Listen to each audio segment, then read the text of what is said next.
ಶಾಲಾ ಕಾಲೇಜುಗಳಲ್ಲಿ ವಸ್ತ್ರ ಸಂಹಿತೆ ಬಗ್ಗೆ ರಾಜ್ಯ ಸರ್ಕಾರದ ಆದೇಶದ ನಂತರವೂ ಹಿಜಾಬ್ ಕೇಸರಿ ಶಾಲು ಗಲಾಟೆ ನಿಲ್ಲುವ ಲಕ್ಷಣ ಕಾಣ್ತಾ ಇಲ್ಲ ಎಂದು ಕುಂದಾಪುರದ ವೆಂಕಟರಮಣ ಪದವಿ ಪೂರ್ವ ಕಾಲೇಜಿನಲ್ಲಿ ಕೆಲವು ವಿದ್ಯಾರ್ಥಿಗಳು ಕೇಸರಿ ಶಾಲು ಧರಿಸಿ ಕಾಲೇಜಿಗೆ ಪ್ರವೇಶಿಸಲು ಯತ್ನಿಸಿದ್ದಾರೆ. ಬೆಳಗ್ಗೆ ಜೈ ಶ್ರೀರಾಮ್ ಘೋಷಣೆ ಕೂಗುತ್ತಾ ಕಾಲೇಜಿನ ಪ್ರಮುಖ ರಸ್ತೆಯಿಂದ ಕಾಲೇಜಿನತ್ತ ಮೆರವಣಿಗೆಯಲ್ಲಿ ಕಾಲೇಜು ಆವರಣದೊಳಗೆ ಪ್ರವೇಶಿಸಲು ಯತ್ನಿಸಿದ್ದಾರೆ. ಈ ವೇಳೆ ಕಾಲೇಜಿನ ಮೈದಾನದಲ್ಲಿ ಪ್ರಾಂಶುಪಾಲರು ವಿದ್ಯಾರ್ಥಿಗಳನ್ನ ಅಡ್ಡ ಹಾಕಿದ್ದಾರೆ. ನಂತರ ಕೇಸರಿ ಶಾಲು ಹಾಕಿ ಕಾಲೇಜಿಗೆ ಪ್ರವೇಶ ಇಲ್ಲ ಅಂತ ಹೇಳಿದ್ದಾರೆ.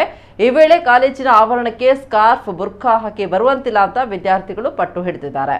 ಉಳಿದ ವಿದ್ಯಾರ್ಥಿಗಳು ಬುರ್ಖಾ ಹಿಜಾಬ್ ಧರಿಸಿ ಬಂದ್ರೆ ನಾವು ಕೇಸರಿ ಶಾಲು ಧರಿಸಿ ಬರ್ತೇವೆ ಅಂತ ಹೇಳಿದ್ದಾರೆ. ಈ ವೇಳೆ ಕೇಸರಿ ಶಾಲು ಅಥವಾ ಹಿಜಾಬ್ಗೆ ಅವಕಾಶ ಇಲ್ಲ ಅಂತ ಪ್ರಾಂಶುಪಾಲ ಗಣೇಶ್ ವಿದ್ಯಾರ್ಥಿಗಳಿಗೆ ತಿಳಿ ಹೇಳಿದ್ದಾರೆ.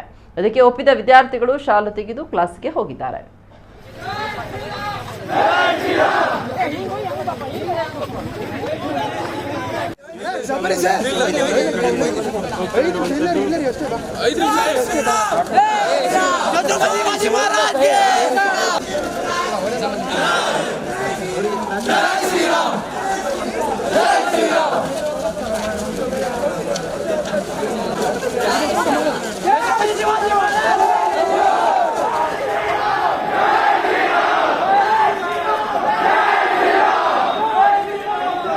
ಯಾರು ಇದೇ ತರ ಕೂತ್ಕೊಂಡು ಬರುದಿಲ್ಲ.